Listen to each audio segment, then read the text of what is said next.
Em respeito aos princípios da publicidade, participação social e transparência dos processos da Arcesp, é com satisfação que recebemos a todos, de forma online, para a apresentação da audiência pública número 01 de 2023, que tratará sobre os critérios para a restituição aos usuários dos créditos auferidos pelas concessionárias de distribuição de gás canalizado, decorrentes dos processos judiciais e administrativos acerca da exclusão do ICMS da base de cálculo do PIS e da COFINS.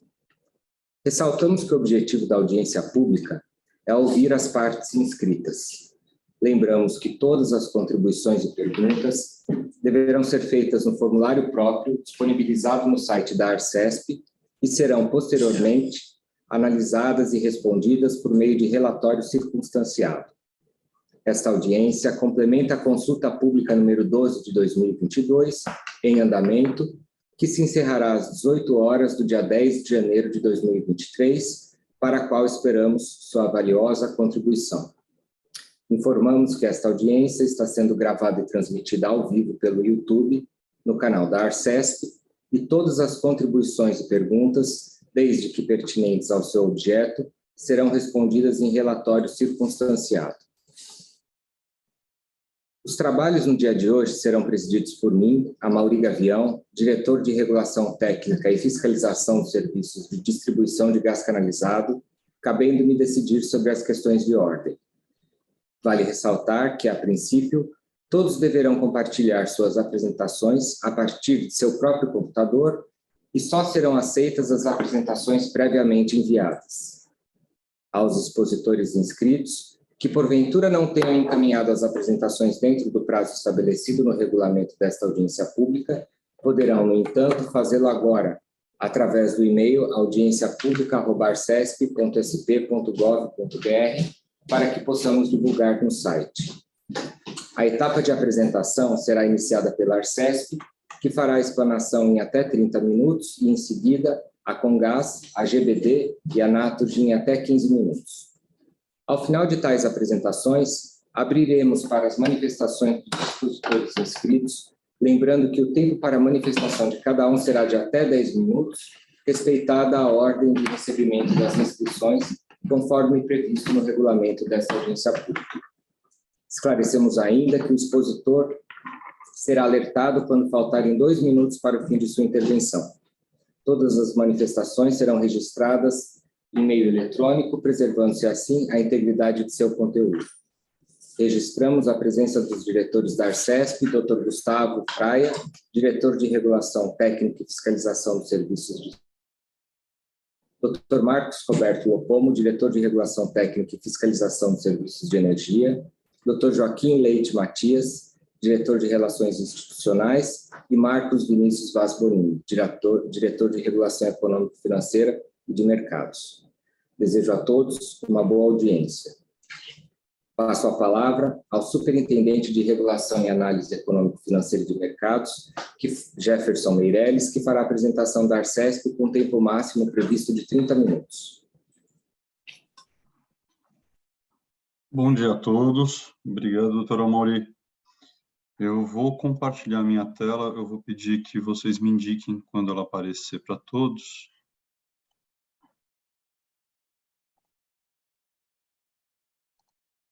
Apareceu, está ótimo.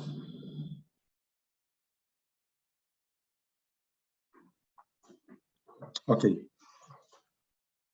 Bom, uma honra representar a Diretoria Econômico-Financeira na audiência 1 de 2023 a respeito da devolução dos créditos de PIS/COFINS. Essa matéria ela acontece dentro do âmbito da CP 12 de 2022, iniciada em 8 de dezembro, cujo fim se espera para amanhã, dia 10 de janeiro de 2023, e faz parte do item de agenda regulatória DEF 03, metodologia para a restituição aos usuários dos valores oriundos da exclusão do ICMS e da base de cálculo do PIS/COFINS. Os documentos dessa consulta pública estão no sítio eletrônico da Arcesp, que tem também a nota técnica e a proposta de deliberação para esse assunto. É importante contextualizar rapidamente a questão do PIS/COFINS. Em 2014, o STF decidiu que o ICMS não compõe a receita das empresas. Portanto, não deveria incidir sobre ele o PIS/COFINS, e assim foi feito. Em março de 17, o STF ratificou esse entendimento, porém com repercussão geral. Isso quer dizer, isso aqui passa a valer para todos, em todas as situações. Em maio de 21, o STF traz o embargo de declaração, modulando os efeitos, voltando até 15/3/2017. A partir daqui, a Arcesp inicia seus estudos sobre a matéria e trata isso aqui com duas frentes. A primeira, de incorporar isso a partir das próximas deliberações tarifárias, isso é, tirar o ICMS da base de cálculo do PIS/COFINS das próximas tarifas, e, ao mesmo tempo, uma segunda frente de trabalho para fazer a devolução dos valores já recolhidos pelos usuários junto às concessionárias e junto à Receita Federal. Assim, nos reajustes de novembro e dezembro de 21, a Arcesp já publicou as tarifas sem a incidência do PIS/COFINS sobre o ICMS, e hoje debatemos a proposta da Arcesp para o tratamento dos valores passados dos créditos de PIS/COFINS. O papel da Arcesp, conforme a Lei Complementar 1025, é de garantir a modicidade tarifária e o equilíbrio econômico-financeiro da concessão, realizando revisões e ajustes tarifários quando necessário. Também temos a Lei de Concessões, que está citada e inclusa nos contratos 01 de 99, 02 de 99 e 03 de 2000, os contratos de concessão das concessionárias Comgás, GBD e Naturgy, que trazem a questão da neutralidade dos impostos. Ou seja, as concessionárias de gás devem ser remuneradas pela sua prestação de serviço, sendo que qualquer alteração, extinção, criação de novos tributos é neutro para a rentabilidade dessas empresas. Após essa avaliação, a Arcesp identificou a condição desses créditos junto às concessionárias, e cada uma tem uma situação diferente, pois entraram com ações em momentos diferentes e, assim, obtém situações diferentes desses créditos. O total apurado é da ordem de 2 bilhões de reais a serem devolvidos aos usuários, sendo que parte desse valor, pouco próximo a 800 milhões, já estão disponíveis junto às concessionárias. O restante depende da homologação e validação da Receita Federal para que seja feita essa devolução. A forma de devolução prevista ou estudada pela Arcesp foi a individual, considerando que ela tem o pró de trazer esse crédito a quem formou esse crédito. De uma outra forma, a devolução ao usuário que constituiu, que utilizou o gás e obteve isso em sua fatura. Os contras da forma individual estão na identificação e levantamento dos dados históricos, pois não há obrigatoriedade das concessionárias terem um período tão grande de tempo nos seus registros, bem como as trocas e desligamentos que os usuários tiveram ao longo do tempo, o que dificulta a devolução em específico desses valores a esses usuários e, portanto, traz um complicador adicional, que é o tratamento para essa devolução a esses usuários, ou como fazer isso. De uma outra forma, a Arcesp também estudou a devolução difusa, cujos prós estão no início imediato, a garantia de devolução de todo o valor aos usuários. Ele faz paralelo com outras rúbricas tarifárias, inclusive a própria questão da alíquota de PIS/COFINS embutido nas tarifas de gás hoje, que é uma alíquota líquida, e também é uma solução isonômica, dado que trata todos os usuários da mesma forma. O contra, ele é aquele já citado como um pró ao individual, que a devolução, nesse caso, não é diretamente a quem constituiu os créditos. A Arcesp, dessa forma, identifica que a solução difusa é aquela a ser aplicada na deliberação que propõe o tratamento desses créditos. O prazo e a operacionalização dessa devolução se daria para os segmentos da gráfica ao longo dos próximos 12 meses, a partir do próximo reajuste tarifário. Para os demais segmentos, também como um redutor da conta gráfica, também considerando a devolução integral dos créditos ao longo de 12 meses, porém separado em 4 parcelas trimestrais, a fim de evitar efeitos de sazonalidade que poderiam beneficiar/prejudicar setores específicos da indústria. Também começando a partir do próximo ajuste tarifário. É importante citar que há uma condicionante do reconhecimento e liberação pela Receita Federal desses créditos para que eles sejam devolvidos. A composição para cada segmento é mostrada nessa tabela. Isso aqui também faz parte da nota técnica que está no site da Arcesp, colocando a partilha desses créditos para cada categoria de usuário. E aqui eu termino a nossa apresentação.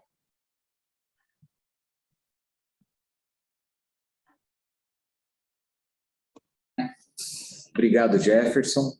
Chamamos agora o senhor Marcelo Besteiro, diretor de Relações Institucionais, Regulatórios e Comunicação da Comgás, que fará sua apresentação em até 15 minutos.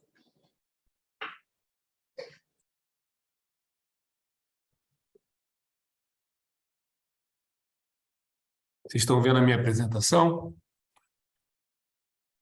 Estamos sim. Bem, bom dia. Em nome da Comgás, cumprimento a Arcesp, na pessoa do seu presidente, o senhor Marcos Bonini, e o presidente dessa audiência pública, o senhor Amaury Gavião, e a todos os participantes e ouvintes desta audiência pública, louvando e parabenizando a iniciativa da abertura dessa consulta pública para a manifestação de toda a sociedade em geral e a todos os interessados, a fim de que, de fato, possam contribuir para a melhor decisão da nossa agência reguladora. Reforço o apoio da Comgás a todo o processo de iniciativa que busca levantamento de informações e subsídios antes da tomada de qualquer decisão importante, em especial em temas como esse, bem complexo, onde a participação de todos é fundamental, pois trata-se de caso que apresenta diversas nuances, podendo gerar equívocos de entendimento, o qual explicarei adiante. Eu vou focar nos principais temas, nos mais relevantes, os quais depois serão detalhados com bastante profundidade nas contribuições por escritas feitas pela Comgás, seguindo a regra dessa consulta pública. Bem, senhoras e senhores, está claro que o objeto dessa consulta pública é disciplinar sobre o resultado de uma decisão judicial a qual definiu um tratamento tributário específico. Nós não estamos diante de uma alteração de carga decorrente de lei. E esse ponto de partida ele é muito importante, na verdade, ele é fundamental. O que o STF decidiu, senhoras e senhores? A decisão do STF estabeleceu que somente aqueles que questionaram o tributo antes de 2017 é que teriam direito a crédito tributário. Portanto, os demais usuários, os que ficaram inertes, o ICMS na base do PIS e COFINS, era devido até março de 2017. Ou seja, a partir desta data, passa a ser indevida a inclusão do ICMS na base dos dois impostos, independente de qualquer ação individual. Outro ponto fundamental a ser tratado nessa consulta é sobre a titularidade dos créditos em questão. Por definição constitucional e decisão expressa do STF, os titulares destes créditos tributários é a Comgás, porque PIS e COFINS são tributos diretos. Relembrando que tributos diretos são aqueles suportados pela pessoa que ofere receita, pela pessoa responsável pelo seu pagamento. Portanto, a concessionária é a única titular dos créditos decorrentes dos valores de PIS e COFINS recolhidos no passado. Mesmo considerando um potencial repasse, nós deveríamos segregar os usuários que registraram qualquer pleito antes de 2017 por estarem cobertos por uma decisão do STF. Gostaríamos de ressaltar ainda, senhoras e senhores, que clientes industriais, os quais já tomaram crédito na cadeia de valor, já se creditaram de montantes majorados pelo ICMS, valores estes que permanecem imutáveis. E qualquer novo repasse de riqueza dessa natureza geraria um ganho indevido.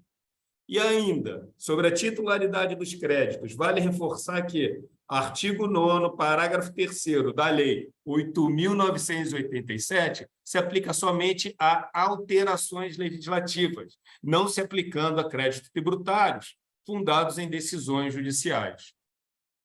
Com isso, devemos tratar a natureza dos créditos, dos valores que estamos discutindo nessa consulta pública, como uma receita extraordinária, uma receita oriunda de uma tomada de decisão, de um risco empresarial, escolha única e exclusiva da Comgás, cujo tratamento já contém uma regulação estabelecida.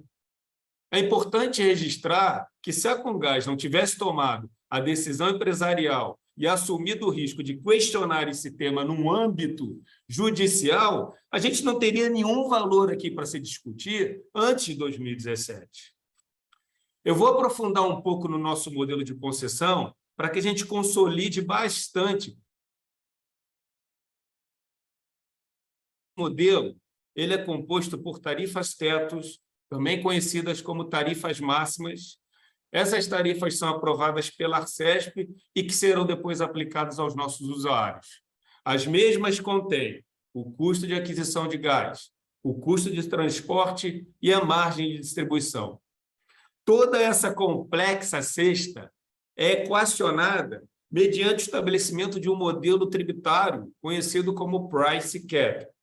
O Price Cap é um regime embasado no equilíbrio econômico-financeiro dos nossos contratos de concessão, o qual já prevê os quadrantes de eficiência, que serão parte depois repassados aos usuários.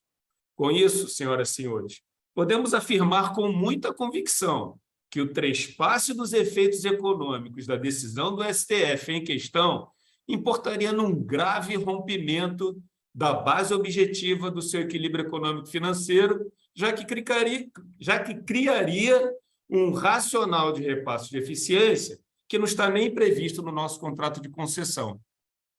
Além disso, senhoras e senhores, não haverá qualquer estímulo adicional para que nenhuma concessionária no futuro possa provocar discussões judiciais buscando eficiência tributária.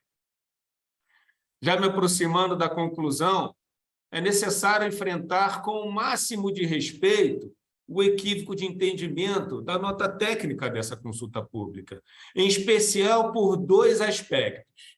O primeiro, que a eficiência gerada pela Comgás seria aquela esperada, sem que a gente tivesse a possibilidade de captura de nenhum benefício desse esforço. E segundo, a aplicação nesse caso, repetindo do artigo 9º, parágrafo 3º da Lei 8.987, a qual trata de pass-through de tributo, que claramente é diferente do caso que a gente está discutindo na consulta pública. Bem, resumindo a nossa posição, número 1, houve uma decisão empresarial, uma tomada de risco de busca de eficiência, a qual gerou uma resposta judicial. 2, não faz nenhum sentido e nem está previsto na lei das concessões que a concessionária não pode se beneficiar dos efeitos econômicos desse risco tomado.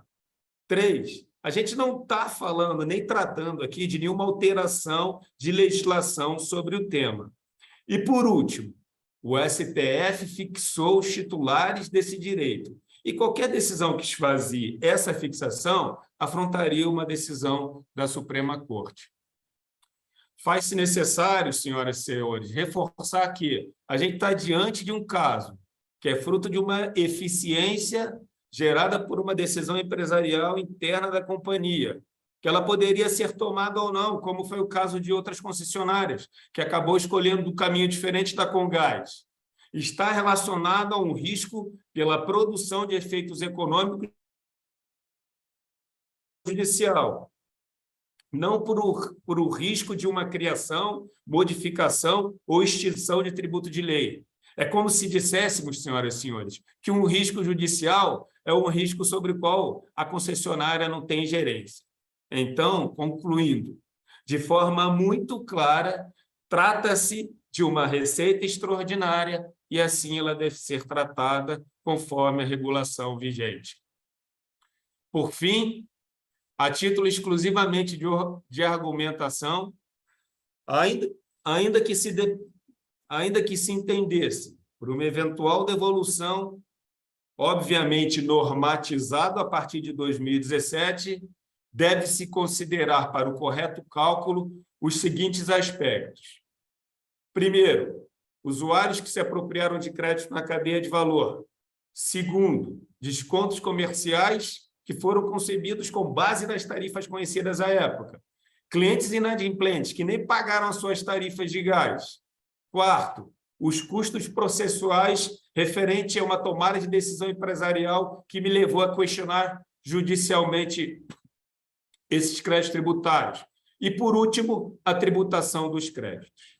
Além disso, senhoras e senhores, independente do cenário que a consulta pública vai aderir, a gente precisa e é necessário que se observe e defina o prazo prescricional para o caso que estamos tratando. Outro tema não menos importante é o prazo potencial sobre a devolução dos créditos sugerido nessa nota técnica. Trata-se de um prazo extremamente exíguo, podendo causar sérios riscos ao fluxo de caixa da Comgás, dependendo dos valores que vamos tratar. Além disso, é uma sugestão que contraria decisões adotadas no passado pela CESP em situações de devolução de créditos, inclusive referente a períodos inferiores, onde foi concedido um prazo mais amplo para sua devolução. Por fim, ressaltamos que ainda existe, tramitando no STF, uma ação considerando toda a entropia do setor elétrico, caso citado como referência nessa consulta pública. Bem, senhoras e senhores, termino deixando para todos nós, agentes que querem e que lutam pelo desenvolvimento da indústria do gás natural em São Paulo e no Brasil, se a nota técnica, como disposta, busca reforçar nosso modelo de eficiência, respeitando a simetria de risco, ressaltamos a beleza e o valor que a Comgás tem pelo debate. Agradeço a oportunidade de participação nessa audiência pública e reforço, como dito no início, que nossas contribuições por escrito detalharão com muita profundidade os pontos abordados nessa apresentação.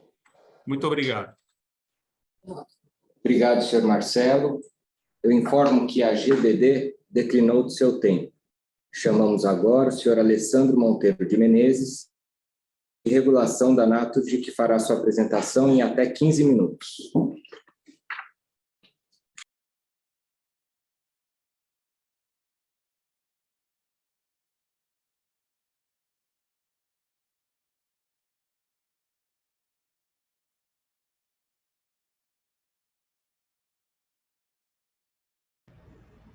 Bom dia a todos. Inicialmente, gostaria, em nome do senhor Marcos Bonini e do senhor Amaury Gavião, cumprimentar a todos os presentes. Em estrita síntese, a Naturgy não fará uma apresentação propriamente dita, mas eu farei o uso da oratória para dar os parabéns à Arcesp pela realização da presente consulta pública, o que gera o amplo debate e o respeito à transparência na tomada de decisão. A Naturgy esclarece que as suas contribuições serão enviadas por escrito no prazo estipulado pela regra dessa audiência. E, por hora, nós gostaríamos de chamar a atenção para 2 pontos. Todos esses dentro do princípio da neutralidade tributária. O primeiro ponto que a Naturgy vem chamar a atenção para a tomada de decisão é quanto à apuração do crédito, do débito que eventualmente venha a ser devolvido. Há o entendimento de que esse débito ele deve contemplar o crédito tomado junto junto à Receita Federal e ser deduzido de todas as despesas incorridas para a apuração e o exercício do direito creditício. Ou seja, como já destacado ao longo dessa audiência, houve uma ação empresarial e essa ação ela teve custos que garantiram a tomada desse crédito. Em eventual devolução, há de ser apurados esses custos e deduzidos do valor a ser devolvido. O segundo ponto que a Anato chama a atenção é a necessidade da agência reguladora proteger as distribuidoras contra devoluções em duplicidade. Deveria ficar expresso que, em havendo devolução, essa via modicidade tarifária, uma vez que algum cliente ou consumidor buscasse de forma individual e assim recebesse esse direito de também devolução, o tratamento devido a esse caso específico deveria ser protegido para evitar a duplicidade de devolução. Por hora, é que a Anato gostaria dar os parabéns a todos os envolvidos pela brilhante postura de trazer o tema ao debate. Muito obrigado. Bom dia a todos. Boa semana. Muito obrigado. Daremos início, neste momento, à etapa das manifestações dos expositores. Lembramos que obedeceremos à ordem de inscrição e que cada um terá até 10 minutos para exposição. Chamamos agora Adriano Lorenzon, da Abrace.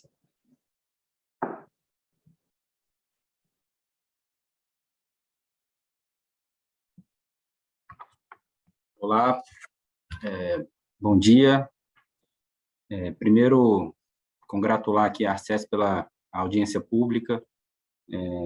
Realmente, a Arcesp traz ao debate um assunto muito importante e que nós sugerimos até que as outras agências reguladoras por outros estados brasileiros sigam esse mesmo caminho de trazer essa discussão à tona, com transparência, com consulta pública, com audiência pública, assim como foi realizado pela CESP. Então, queria deixar meus parabéns aqui para a agência reguladora.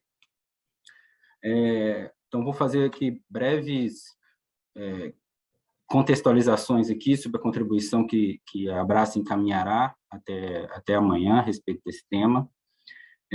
Primeiro, nós apoiamos a interpretação da Arcesp sobre a devolução integral dos créditos apurados pelas concessionárias, como foi colocado pela Arcesp, né? Isso está em linha com a própria legislação estadual e com o contrato, no qual a remuneração da distribuidora deve se dar pelo serviço de distribuição, né? Discordamos da interpretação de que isso possa ser encarado como uma receita extraordinária. Pelo fato, basta a gente fazer uma análise inversa desse assunto. Imaginemos que a União tem entrado contra as concessionárias pedindo a inclusão do PiscoFins na base de cálculo do ICMS. Se o resultado fosse favorável à União, fica claro que as concessionárias iriam pedir a neutralidade tributária desse assunto e iriam repassar esses débitos para os consumidores. Então, não se trata de uma alteração da legislação, uma decisão regulatória, se trata de uma neutralidade das receitas e despesas tributárias nesse assunto, e por isso deve-se dar a devolução integral desse montante que seja apurado pelas concessionárias. Acho também que essa decisão empresarial das distribuidoras terem entrado na justiça, ela está completamente alinhada com as atribuições da concessionária de buscar a modicidade tarifária para os seus consumidores, né? Isso é o cerne da eficiência que a distribuidora deve buscar, até pela necessidade de se tornar competitiva em relação aos seus concorrentes, aos seus combustíveis concorrentes. Então, fica claro que a distribuidora busca adquirir gás mais barato ou outros instrumentos de eficiência, e esse foi um deles, e eu acho que é natural que a distribuidora busque isso. Acho que esse é o maior ganho para a distribuidora, ter o seu gás natural entregue ao consumidor mais barato, que ela consiga aumentar a sua fatia do mercado. Então, é uma decisão empresarial, mas é uma decisão empresarial que está completamente alinhada ao core business da distribuidora, que é garantir a entrega final de gás natural na maior modicidade possível. E eu não queria que chover no molhado, mas é claro que essa decisão, como a nota técnica colocou, da Arcesp, ela está completamente em linha com o que já foi estabelecido para o caso da energia elétrica. Então, já há uma lei federal disciplinando isso e contrariando quaisquer outras interpretações de que esse crédito de PiscoFins não é do consumidor, já que quem pagou por isso foi o consumidor. Então, apoiamos a interpretação da agência reguladora, que está alinhado também à lei federal aprovada no tratamento para o caso da energia elétrica. Em relação ao método colocado, nós apoiamos também a proposta da Arcesp para a distribuição difusa desses créditos, né? Eu acho que o principal, como foi exposto, a principal qualidade ou ponto positivo é a rapidez. Então, não deve-se considerar todos os pontos colocados como empecilhos, porque isso vai apenas procrastinar a efetiva devolução desses créditos apurados. Então, a rapidez e a facilidade com que essa devolução pode ser feita, ela deve ser realmente o principal ponto perseguido pela agência reguladora neste caso. Agora, é claro que isso não deve ser óbice para quaisquer tratamentos individuais que sejam requisitados por consumidores individualmente, desde que apresentado toda a documentação devida e não impondo qualquer ônus à distribuidora. Então, tratamentos individuais podem também ser realizados. Isso também está em linha com a própria lei federal da energia elétrica que está sob esse tema. Então, também não acredito. As duas questões, o principal seria a restituição difusa, mas com possibilidade de tratamentos individuais. Ainda em cima da minuta técnica, da minuta e da deliberação apresentada, nós solicitamos no artigo 3º um pouco mais de clareza em relação a como o montante a ser restituído será calculado. O superintendente citou aqui que ele estará alinhado ao montante aprovado pela Receita Federal. Na nossa leitura, isso não ficou tão claro na forma como foi colocado na deliberação. Então, na nossa contribuição, a gente também coloca uma alteração textual para deixar mais clara a forma como o montante será determinado pela agência dentro do período de 12 meses. E, por fim, já indo para o final da minha apresentação, nós solicitamos também um tratamento especial à migração do consumidor livre, né? Consumidores que hoje são cativos, que pagaram pelo PiscoFins, ao realizar a migração, esse crédito também deve ser considerado para que ele realiza a migração. De outra forma, o crédito pode se tornar um impeditivo para o desenvolvimento do mercado livre, já que, se na migração ele não apurar os créditos, ele verá isso como um prejuízo, vamos dizer assim, na migração ao mercado livre. Então, esses pontos estão todos bem descrito na nossa contribuição, que nós encaminharemos até amanhã, e finalizo aqui a minha participação. Obrigado a todos. Obrigado, senhor Adriano. Antes de passar para o próximo inscrito, eu queria pedir para que todos os participantes registrem presença no chat dessa audiência pública. O próximo a falar é o senhor Zevi Khan, da Zenergás.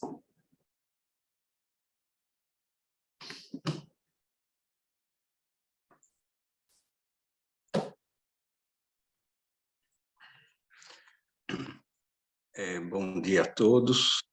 Gostaria primeiro de agradecer à Arcesp pela oportunidade de participar dessa audiência pública, endereçando os cumprimentos a toda a diretoria e o corpo técnico da agência. Inicialmente, queria destacar que a temática apresentada é não usual no âmbito regulatório. Reconheço o grau de dificuldade encontrado pela Arcesp na busca de uma adequada regulamentação. As nossas contribuições buscam torná-la mais justa e efetiva possível dentro de um cenário complexo de devolução de montantes a usuários do serviço de distribuição de gás canalizado. Foram endereçadas em formato mais completo no âmbito da Consulta Pública 12 de 2022, e aqui apenas destaco 5 pontos que considero importantes, alguns deles que ainda não foram abordados aqui nas apresentações. O ponto número 1 é sobre a forma e pertinência das devoluções. Os usuários residenciais e comerciais, nos termos da nota técnica e minuta de deliberação, terão a devolução dos montantes a partir da conta gráfica específica para esses segmentos. Ocorre que esses consumidores, em decorrência dos pequenos volumes, têm as suas tarifas constituídas predominantemente de margem e não de gás e transporte. Mantida a metodologia proposta pela Arcesp, ocorreria uma distorção, pois o excedente de PIS/COFINS foi apurado basicamente com a margem, e a devolução proposta seria via conta gás e transporte. Beneficiados seriam aqueles com volumes maiores de consumo, prejudicando os de volumes baixos, residenciais e comerciais. A sugestão seria para esses segmentos específicos a utilização da própria conta gráfica de tributos já existente na Arcesp de PIS, para o caso do PIS e COFINS. E, nesse caso, reduzir a alíquota incidente nas futuras tarifas, mantendo-se a proporcionalidade entre geração dos créditos e a sua devolução. Já no caso dos usuários industriais, a devolução deveria considerar, antes de tudo, apenas que fossem beneficiados os usuários afetados. Essa precisará contemplar os usuários que foram, de fato, usuários dos serviços nos respectivos períodos, não podendo a proposta constituir repasse de supostos créditos tributários a usuários que não geraram o respectivo crédito, seja porque não era usuário de gás à época da geração de crédito, seja porque seu volume de gás à época da geração de crédito é distinto do percentual de volume que consome hoje. Sendo certo ainda que os usuários que tomaram o crédito tributário integral à época, os usuários industriais, não foram afetados na medida em que já gozaram desse valor via crédito tributário. Os usuários que tomaram esses créditos não devem receber indenização correspondente ao crédito fiscal, pois esses contribuintes se aproveitaram integralmente desses exatos valores no decorrer da cadeia produtiva. Decidir de maneira contrária a esse conceito irá gerar um enriquecimento sem causa desses usuários que já aproveitaram o crédito tributário integral. Número 2 é sobre o período de aplicação. Considerando o julgamento de repercussão geral do recurso extraordinário, 574/7096, pelo STF, no qual o Supremo Tribunal Federal decidiu pela exclusão do imposto sobre operações relativas à circulação de mercadoria e tal, da base de cálculo, estabeleceu a sua aplicação a partir de 15 de março de 2017, nos termos da modulação estabelecida em maio de 2021.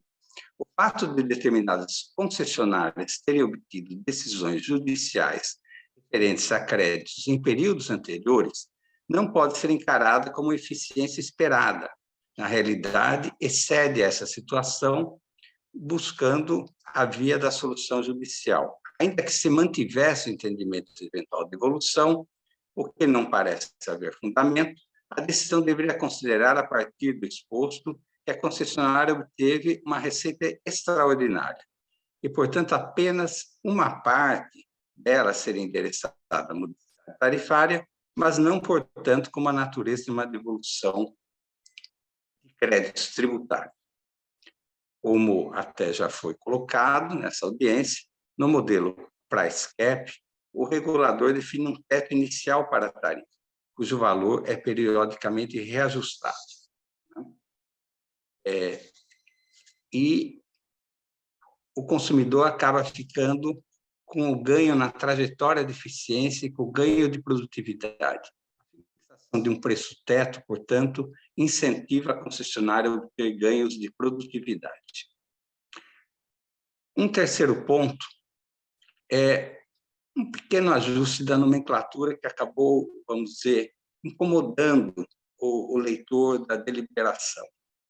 Na definição contida na minuta de deliberação, em seu artigo 2, inciso 2, propomos a alteração da terminologia. Ali consta, como um termo definido, conta de restituição ICMS. Ora, não existe restituição do ICMS. A questão do ICMS apenas entrou para que fosse promulgada a decisão do STF, se ele está na base ou não está na base, né? Então, a sugestão seria que fosse simplesmente alterada a terminologia para uma conta de restituição, o que de fato é, e PIS/PASEP e COFINS, né? Não existe qualquer restituição do ICMS, né? A definição está correta, apenas a terminologia. Um quarto item seria sobre os descontos sobre o montante apurado. De forma semelhante ao caso do setor elétrico, contido na Lei 14.385, que está sob júdice, né? Temos que avaliar com cuidado os custos operacionais nele incluídos, os próprios descontos comerciais, o procedimento junto ao fisco, os repasses já eventualmente feitos, e, claro, a observância e o equilíbrio econômico-financeiro da concessão.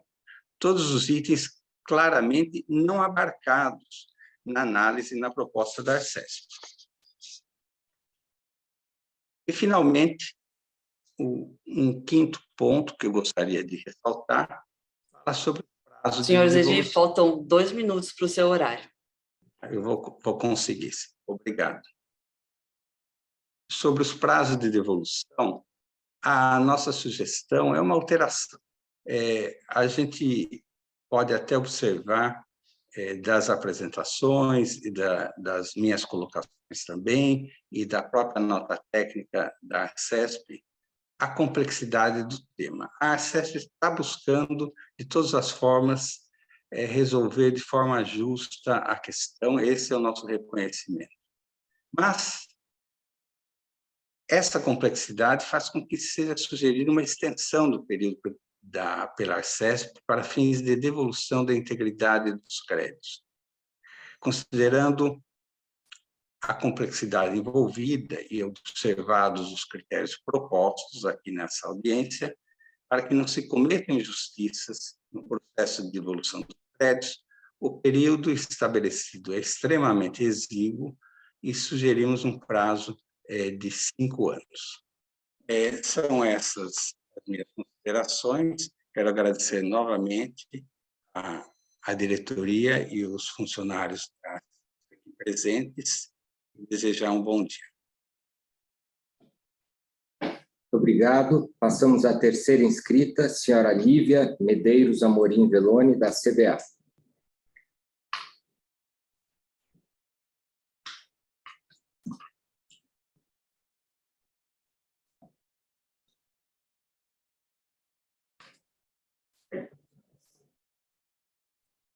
Olá, bom dia a todos. Vou compartilhar aqui uma tela. Não sei se vocês conseguem... Todos conseguem me ouvir e ver? Sim. Bom dia, obrigada pela oportunidade aqui, o espaço. Meu nome é Lívia Amorim, sou sócia do Souto Correia Advogados. A gente está representando a CBA no caso. Primeiro, cumprimentar a agência, né, pela promoção de um debate público sobre um tema tão espinhoso. Outros setores já percorreram, estão em fase mais final dessa questão, como o Adriano endereçou previamente a minha fala, né? Mas realmente é um tema que levou bastante tempo de debate, por exemplo, no setor elétrico, né? E aí, tratando de algumas falas que me antecederam e especificamente da questão da CBA, né? De fato, o PIS/COFINS, nos setores regulados, tem uma dinâmica de repasse muito própria e direto, tradicionalmente, né, ele acaba emulando a dinâmica de um tributo indireto aqui, porque, dada a estrutura tarifária, foram desenhados mecanismos de pass-through, né, perfeito, para que o concessionário tenha, em relação a esse tributo, uma neutralidade. Então, inclusive com a migração do sistema cumulativo para o não cumulativo, foram feitas ali formas de chegar-se à alíquota efetiva, exatamente para que para o concessionário seja neutro, ou seja, aí não seja aquele custo típico onde ele tem espaço para ganhos de eficiência ou ineficiência, é algo, os tributos da realidade, a gente não tem tanta margem, é por isso que em contratos em geral, contratos privados ou em contratos com o poder público, como é o caso aqui do contrato de concessão, em geral, as cláusulas são no sentido de que isso seja neutro para ambas as partes, né? Ou seja, não haja espaço para gaming aqui ou para ganhos de eficiência. No PIS/COFINS especificamente, o que foi feito em diversos setores que têm essa estrutura tarifária é explicitar esse custo para o consumidor, né, para o usuário final, através de um gross-up, e por isso, assim, e muitas vezes até destacado na nota que vai para o consumidor. Então, ao longo do tempo, o valor que esse usuário final recolheu do PIS/COFINS devido pela concessionária, ele é explícito, ele é explicitado ao longo do tempo, né?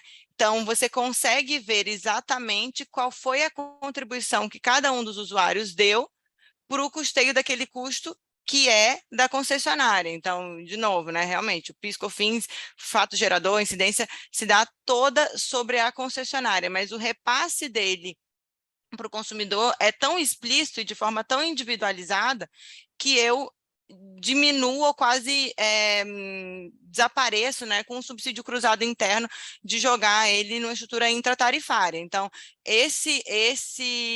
essa componente é tarifa, não é tributo especificamente para aquele consumidor, mas é uma componente tarifária que tem um impacto individual muito claro e explicitado ou explicitável, né? Então, a nossa contribuição aqui vai principalmente em relação ao ponto da questão da devolução difusa ou devolução individual. A gente elogia a proatividade da agência em relação a dar um endereçamento a essa questão que, repito, é uma questão complexa, que levou muito debate em outros setores já.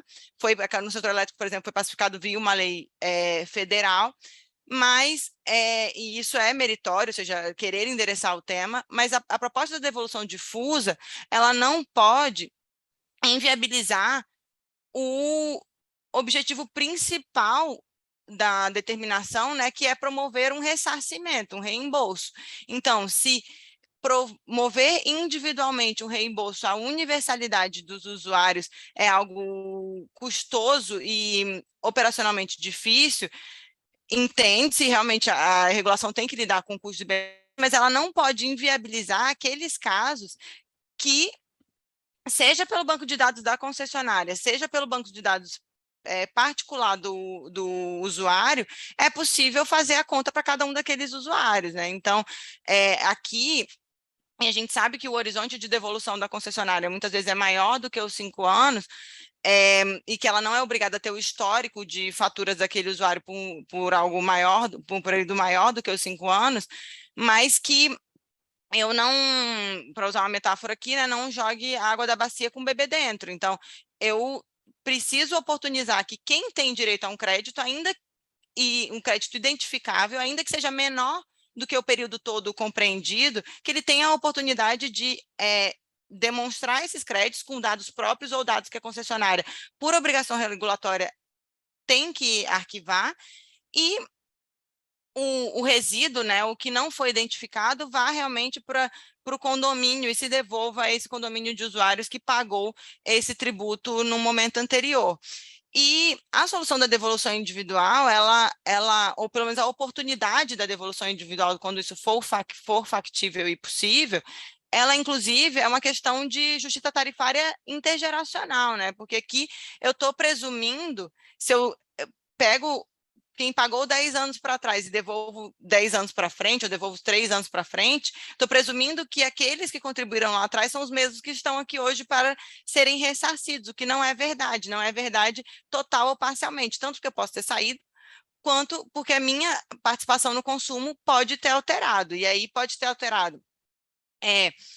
Como é o caso aqui da CBA, isso foi colocado ali nas contribuições formais, né, que representava 50% do consumo da concessionária e hoje representa 35%, então eu contribuí com 50% e vou ser restituído com uma premissa de que eu hoje represento 35% da estrutura tarifária. Então, tem essa distorção intertemporal na forma da devolução, e, além disso, da forma como está proposta, tem um outro ponto trazido pela Abrace numa fala anterior, no momento da migração, a premissa de ressarcimento, ela também não é isonômica, porque eu não vou estar sendo restituído da mesma forma como eu contribuí. Então, eu preciso endereçar essas questões, né? E no caso do setor elétrico, isso foi endereçado com a oportunidade de quem entrou com pleitos administrativos ou judiciais tem a possibilidade de receber o crédito que é identificado, né? Então, mais uma vez, eu cumprimento a agência pelo esforço de endereçar um tema tão espinhoso e complexo.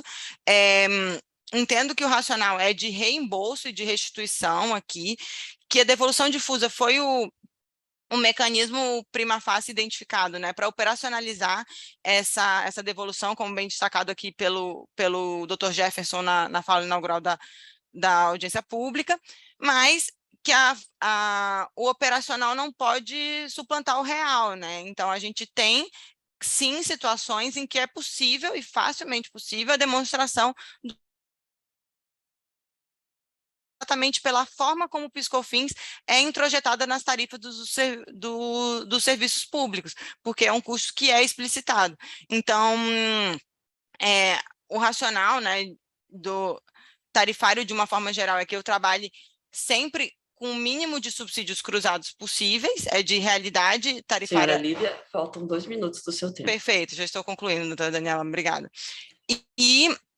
Então, que eu diminuo o subsídio cruzado, e nesse caso eu estou fazendo um subsídio cruzado intertemporal, repito, né?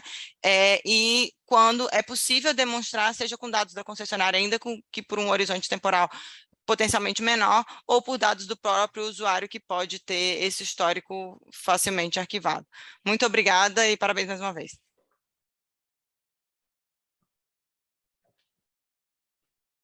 Vou ouvir agora o senhor Felipe Jordan, da Abegás.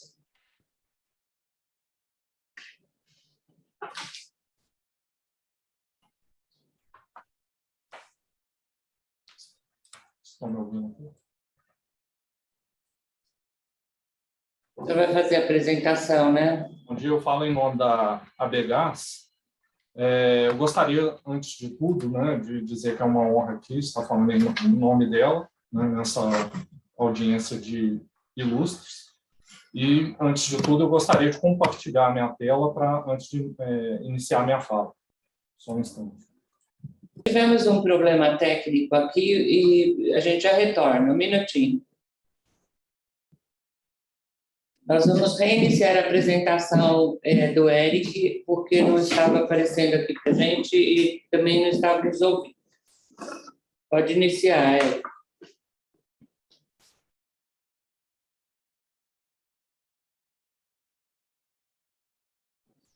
Felipe, Eric, vocês estão ouvindo a gente? E agora vocês conseguem nos ouvir? Sim. E vocês nos ouvem? Sim, perfeitamente. Agora sim. Acho que teve um pequeno problema aqui no áudio, mas eu vou passar o computador para o doutor Eric poder fazer a apresentação dele e depois eu venho em seguida. Só um minuto, por favor.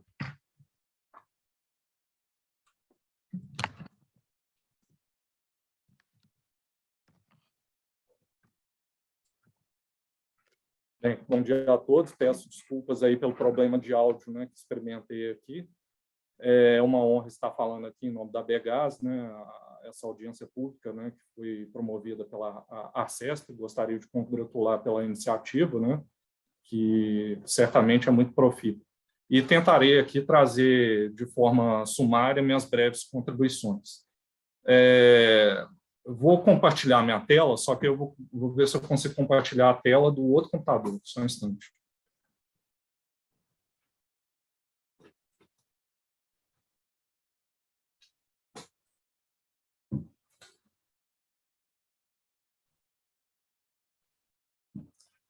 Vocês conseguem ver a apresentação?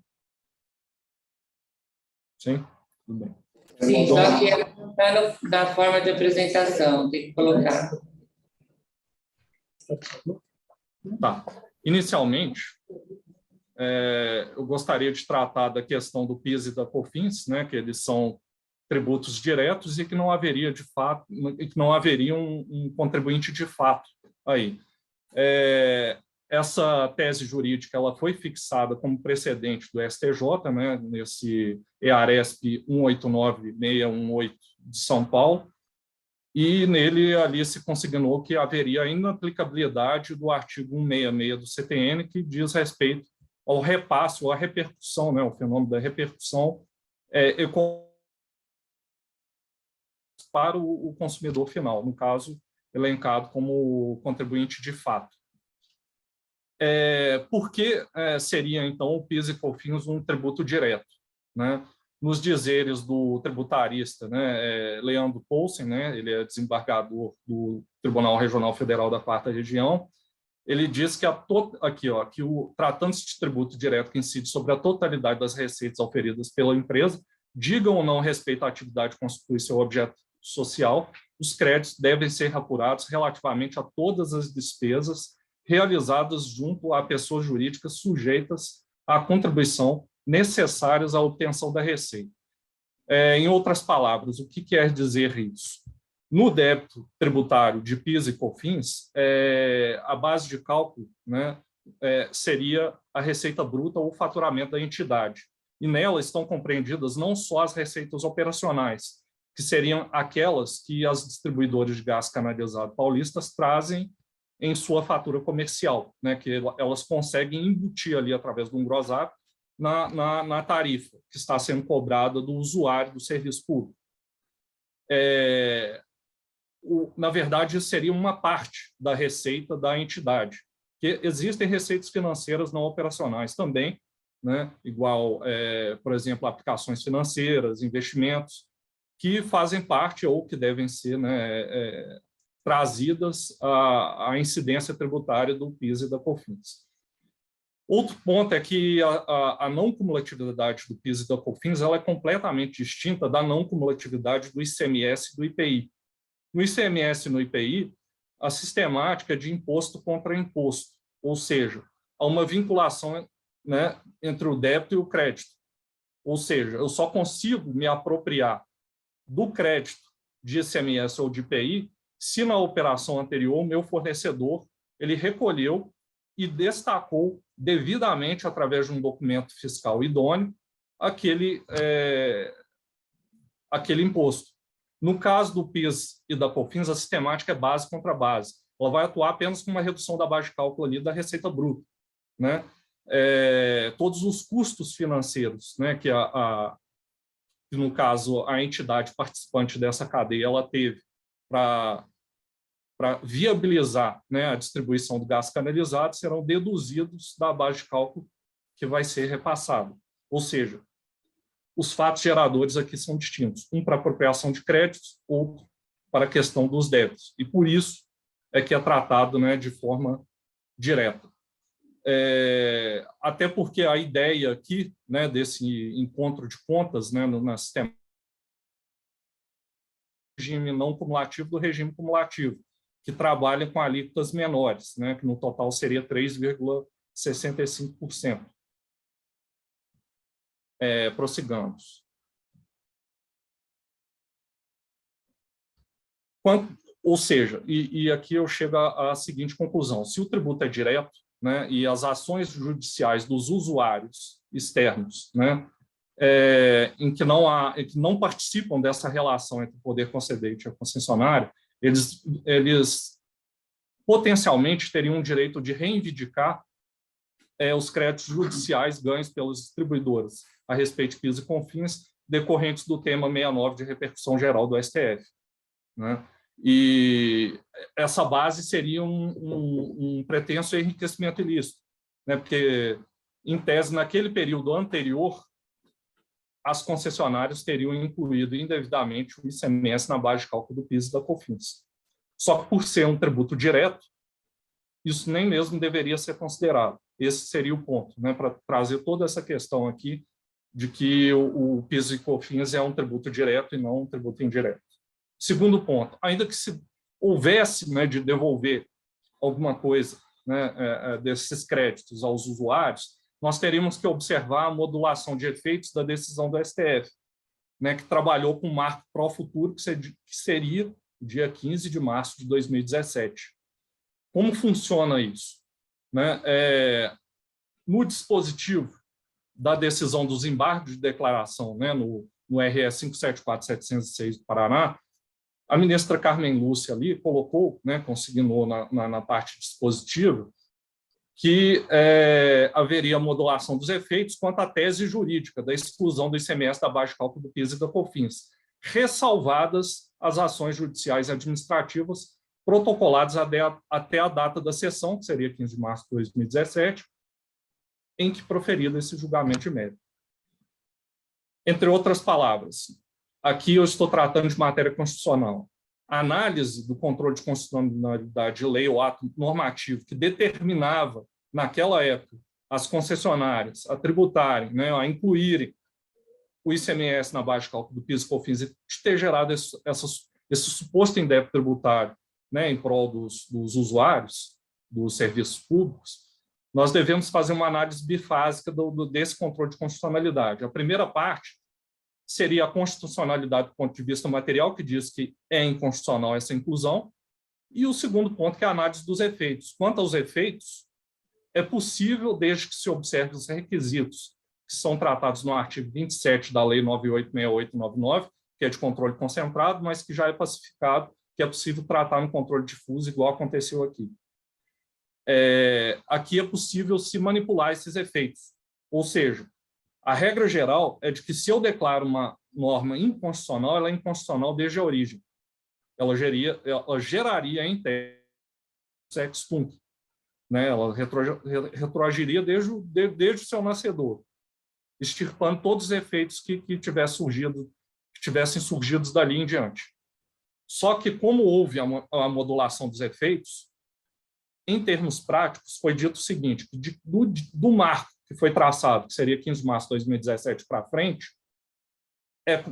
seria inconstitucional a inclusão do ICMS na base de cálculo PIS e COFINS, e que antes dessa data seria constitucional, ou seja, tudo que foi feito naquela parte em prol da segurança jurídica e para não gerar um efeito nefasto aí patrimoniais diversos, dos mais diversos tipos para todos os envolvidos nessas operações, estaria correta essa inclusão. Outro ponto,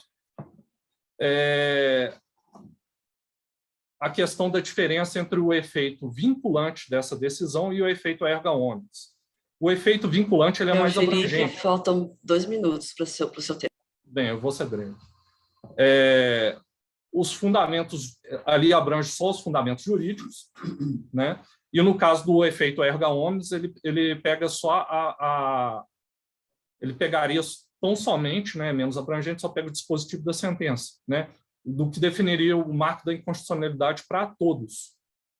Antes disso, né, antes do dia 15 de março, a ressalva que foi feita na decisão dos embargos de declaração, né, no RE, foi apenas para as concessionárias, no caso concreto, que entraram com aquele pleito judicial. Para todos, ou seja, quanto à tese jurídica que foi fixada ali, seria tão somente do dia 15 de março para frente.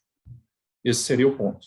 Ou seja, isso alteraria o que se deveria entender por devolução integral aos usuários. A devolução integral só poderia ser do dia 15 de março de 2017 para frente, e não para trás, né? Porque para trás, isso representaria ganhos de eficiência regulatórias das distribuidoras que se incorporam, né, à questão do fator X dentro do seu ciclo tarifário atual.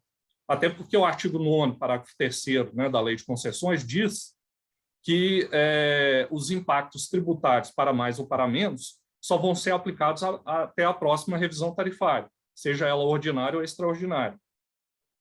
Né? Então, isso define um marco e diz que esses ganhos se incorporarão, o que está previsto, até mesmo e repetido, nos contratos de concessão das concessionárias paulistas. Aqui, outro ponto também é a questão da boa-fé objetiva, né, que, na época, a legislação tributária ali disse, né, ou definiu que estava correta a inclusão do ICMS na base de cálculo do PIS e COFINS. Existia diversas orientações técnicas nesse sentido, de que a cobrança se fizesse assim nas faturas comerciais das distribuidoras. E, tão somente depois, não tinha como as concessionárias preverem esses gastos, né, no futuro, e tão somente depois da decisão do... Senhora Mauri, o seu tempo está encerrado, mas o Boni orientou que só tenha mais 1 minuto, e aí, se puder terminar, 1 minuto. Claro. E aí não teria como se interpretar essas normas técnicas de forma retroativa. Seria uma questão de boa-fé objetiva aqui para as concessionárias. Eu vou encerrar por hora a minha exposição, dizendo que tudo mais que trouxemos de contribuição consta já na nota técnica, né, que oferecemos ou apresentamos para esse eminente órgão regulador. São essas as minhas considerações e agradeço a minha participação aqui. Obrigado. Próximo inscrito, senhor Eric Carmo, do Décio Freire Advogados.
Felipe está com o microfone fechado.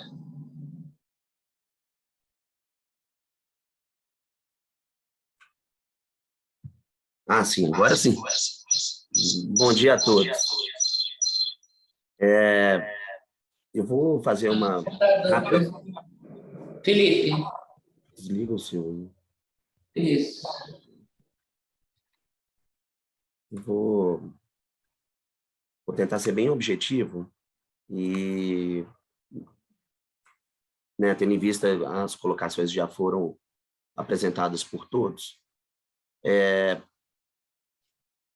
Eu fiz uma breve síntese que eu acho que deve ser colocada nesse momento, que a gente está partindo do pressuposto de que a restituição dos valores, né, em decorrência da exclusão do ICMS da base de cálculo PIS/COFINS, são efetivamente devidos aos consumidores finais, né, aos usuários.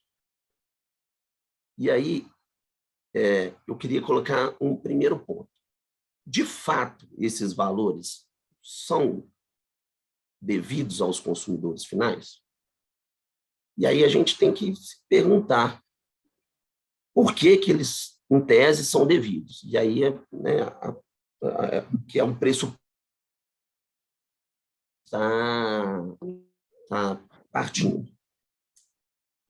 A gente tem que, num primeiro momento, analisar a questão da ADI que foi proposta pela ABRAD no final do ano passado, que ainda está pendente de julgamento, mas a ADI 7324, que analisa justamente essa questão da devolução desses valores de ICMS do PIS/COFINS em relação à energia elétrica. E aí, o que deve ser ressaltado é que essa ADI ainda vai ser analisada, vai ter o seu mérito julgado, e muito provavelmente o que for decidido nela vai repercutir na questão do gás. Então, o questionamento que se faz é o seguinte: é o momento apropriado para se discutir isso em relação ao gás? Não seria mais prudente, talvez, aguardar o julgamento dessa ADI para ver qual vai ser o posicionamento do STF? Então, fica essa questão desde já levantada. E também já foi colocado que essa questão da ação judicial, né, dos ganhos que as concessionárias obtiveram em razão da propositura das ações, na verdade, a gente não poderia nem falar de uma questão de aplicação do parágrafo 3º do artigo 9º da Lei de Concessões, porque seria um efeito contrário. O efeito seria o seguinte sentido: a gente está alegando que os consumidores finais teriam o direito, mas na verdade, isso parte no pressuposto de que as empresas foram responsáveis, e aí passo para o próximo ponto, que é a questão da eficiência, né? O princípio da eficiência é previsto no artigo 153 da Lei de Concessões. Então, a própria lei determina que os administradores das empresas sejam prudentes, busquem a eficiência, né, para que possam obter ganhos e aí sim, efetivamente, terem não só benefícios das próprias empresas, mas que isso gere aos consumidores finais também ganho efetivo. Então, esse é um primeiro ponto que deveria ser colocado. E aí, num segundo momento, a gente tem que partir para o seguinte ponto. Caso esses valores devam ser restituídos, como isso deve ser operacionalizado, né? E aí a gente tem que analisar a questão da prestação colocada, definir a base de cálculo do ICMS, e aí do PIS/COFINS, perdão. E aí chegar num ponto de que os valores que não representam um ganho efetivo das concessionárias não podem ser considerados. Então, tem uma série de elementos que devem ser excluídos: os custos, as despesas processuais, eventuais inadimplências, descontos que foram ofertados, estornos, perdas, enfim, uma série de custos que não devem ser considerados na base de cálculo. E, além disso, definir quem são efetivamente aqueles que poderão usufruir, né, desse estorno. Então, as pessoas que entraram no sistema do gás após a definição do STF, elas devem participar desse estorno? Não, logicamente. não contribuíam. Aquelas outras empresas também que já não fazem mais parte do sistema, também não. Aquelas pessoas que tiveram descontos condicionais, comerciais, perdão, não. Os industriais que se apropriaram dos créditos, também não. Aqueles que tiveram qualquer benesse de ICMS em função da aquisição do gás, também não.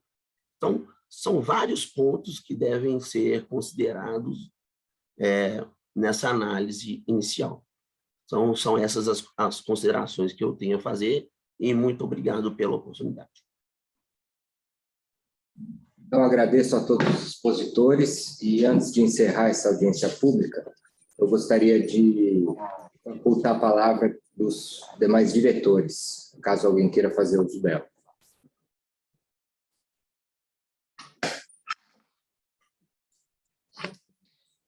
Felipe, você pode tirar sua apresentação da tela, por favor?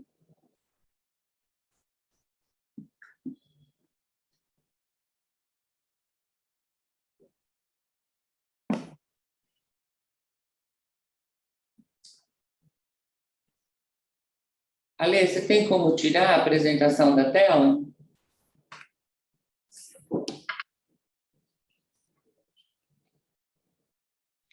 Bom, eu gostaria de fazer um comentário. Gostaria de agradecer a participação de todos, agradecer todas as contribuições, lembrando que até amanhã é o prazo para que as contribuições sejam colocadas. Mas, mais que tudo, eu gostaria de agradecer a todos aqueles que participaram e que aqui apresentaram e falaram, porque nós sabemos que esse não é um tema que seja corriqueiro, que seja um tema tranquilo, e eu fiquei especialmente contente de que todas as posições antagônicas foram colocadas com extrema lisura, baseado em enxerga, e que considero que essa audiência pública, de nossa parte, foi extremamente produtiva e um sucesso. Espero que essa audiência seja um padrão que a gente tenha, de hora por diante, onde todos coloquem as suas posições, por mais antagônicas que sejam, mas de uma maneira tranquila, polida, e técnica. Então, agradeço a todos pela participação e o nosso presidente da audiência, por favor, encerre. Senhor presidente, agradeço a todas as participações, agradeço também os diretores e os colaboradores da Arcesp, e às 10h36 declaro encerrada essa audiência pública. Muito obrigado.